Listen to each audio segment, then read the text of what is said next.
America Iran युद्धजन्य परिस्थितीमुळे आर्थिक परिस्थिती देशात डबघाईला आली असून त्यामुळे महावितरणचा जो भोंगळ कारभार आहे त्यामुळे अनेक अडचणीचा सामना या ठिकाणी MIDCतील उद्योगांना करावा लागत आहे। आज पालकमंत्री गुलाबराव पाटील यांच्याकडे या उद्योजकांनी वेठा मांडलेला आहे। वारंवार वीज पुरवठा खंडित होत असल्या कारणाने कुठेतरी या उद्योगांचे उद्योग या ठिकाणी धोक्यात आहे। जर विचार केला तर जळगाव शहरामध्ये उद्योगांच्या बाबतीत आधीच उदासीनता असल्या कारणाने वारंवार MSEBच्या या अडचणीचा सामना या उद्योजकांना करावा लागत आहे। या संदर्भातली बातचीत करण्यासाठी आमच्या सोबत काही उद्योजक आहे, आम्ही त्यांच्याकडून जाणून घेऊयात। सर, काय सांगणार, जळगाव शहरामध्ये वारंवार या ठिकाणी ही जी लोड शेडिंग मुळे आपला उद्योग आज धोक्यात आलेला आहे। आधीच उद्योगाच्या बाबतीत जळगाव शहरामध्ये उदासीनता आहे, काय सांगणार? सर, आम्ही चिंचोली उमाळा MIDC मध्ये आमच्या सबस्टेशनला आम्हाला कनेक्शन मिळाले। 20 ते 25 उद्योग आमच्या तिथे चालू आहेत। पण आता ह्या 2 वर्षापासून आम्हाला इतका त्रास भयंकर जाणवतोय की आमचं प्रोडक्शन कॉस्ट ही रेग्युलर MIDCतल्या कॉस्ट पेक्षा डबल होते, लेबर कॉस्ट डबल होते आणि MSEB कोणत्याच प्रकारचं आम्हाला सहकार्य करायला तयार नाही। दरवेळेला तेच आम्हाला आश्वासन देत आहे की आता जिथे कॅपॅसिटी कमी लावलेला ट्रान्सफॉर्मर आहे आता मोठा लावू करून 2 वर्ष आला आमची परिस्थिती एकदम खराब केलेली त्यांनी आणि आता आम्ही बंद करण्याच्या मार्गावर आहोत। येणाऱ्या 8 दिवसात जर जसं गुलाब भाऊंनी सांगितल्याप्रमाणे जर आमचं काम झालं तर ठीक, नाही तर आम्ही 8 दिवसानंतर निर्णय घेतलेला आहे की सर्व युनिट बंद करावे आणि MSEB समोर उपोषणाला बसावं।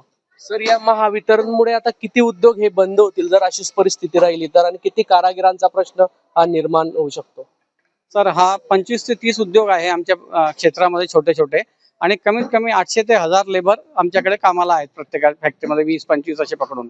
महावितरणमुळे या ठिकाणी उपासमारीची वेळ येऊ शकते त्यांच्यावर? नक्कीच 100% सर, कारण कामच होत नाही आमचं। इतके परेशान आहोत आम्ही की रोज सकाळपासून संध्याकाळपर्यंत आम्हाला फक्त एकच मिळतं, होतंय काम, मिळतंय, आता बंद झाली, थोड्या वेळात चालू होईल, बस हेच उत्तर आम्हाला मिळतात कंटिन्यूस आणि कोणत्याच प्रकारचं सहकार्य आम्हाला MSEB कडून मिळत नाहीये।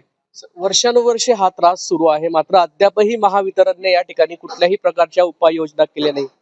आम्ही वेळोवेळी त्यांना निवेदन दिलेत, सगळ्या अधिकाऱ्यांना, वरिष्ठ अधिकाऱ्यांना, खालच्या अधिकाऱ्यांना, सर्वांना भेटलोय। प्रत्येक ठिकाणी आम्ही त्यांना सहकार्य केलं, त्यांचं हे केलंय, पण तरी त्यांचं कोणत्याही प्रकारचं आम्हाला फक्त आश्वासनं मिळत आहेत, काम कुठंच होत नाहीये। सर, आपण काय सांगणार, या ठिकाणी उद्योग हे धोक्यात आलेले आहे, महावितरणच्या भोंगळ कारभारामुळे उद्योग धोक्यात आले, काय सांगणार? नक्की 100% महावितरण की वजह से ही उद्योग संकट में है और वहाँ पर मैक्सिमम उद्योग जो है स्मॉल स्केल इंडस्ट्रीज है और स्मॉल स्केल इंडस्ट्रीज ने लगभग 90% बैंक से कर्जा लेकर के वहाँ पर उद्योग खड़ा किया है सबको रोजगार देने के लिए, परंतु बैंक का ब्याज, इनका प्रॉम्प्ट पेमेंट, ये सब करने के बाद में व्यापारी के हाथ में, उद्योजक के हाथ में कुछ भी नहीं बचता है, क्योंकि सारा पैसा जो है मेंटेनेंस में चला जाता है। इनके बार ट्रिपिंग की वजह से मशीनरी फॉल्ट होती है, कभी ड्राइव उठते हैं, कभी मोटरें जल जाती है, उनका मेंटेनेंस कर करके उद्योजक थक गया पूरा। और टाइम पर लोगों को सैलरी करनी है, इसके बाद में टाइम पर उनको प्रॉम्प्ट पेमेंट पे पैसा देते हैं। हम सारे जल मिल के नियर अबाउट 1 करोड़ के आसपास सभी का इलेक्ट्रिक बिल आता है, वो सब लोग टाइम पे भरने के बावजूद हमको सर्विस सेक्टर होने के बावजूद सर्विस नहीं मिलती है और रोज हम उनकी कंप्लेंट कर सुन के थक चुके हैं। नक्कीच वारंवार MSEBच्या या भोंगळ कारभारामुळे जळगाव जिल्ह्यातील अनेक, चिंचोली उमाळा परिसरात अनेक उद्योग या ठिकाणी अडचणीत आलेले आहे। त्वरित महावितरणने या संदर्भात काहीतरी ठोस उपाययोजना कराव्यात अशीच मागणी या ठिकाणी पालकमंत्र्यांची भेट घेत या उद्योजकांनी केलेली आहे। नेमकं महावितरण या संदर्भात काय उपाययोजना आता करतं हे पाहणं महत्त्वाचं ठरणार आहे। जुगल पाटील, जय महाराष्ट्र न्यूज, जळगाव।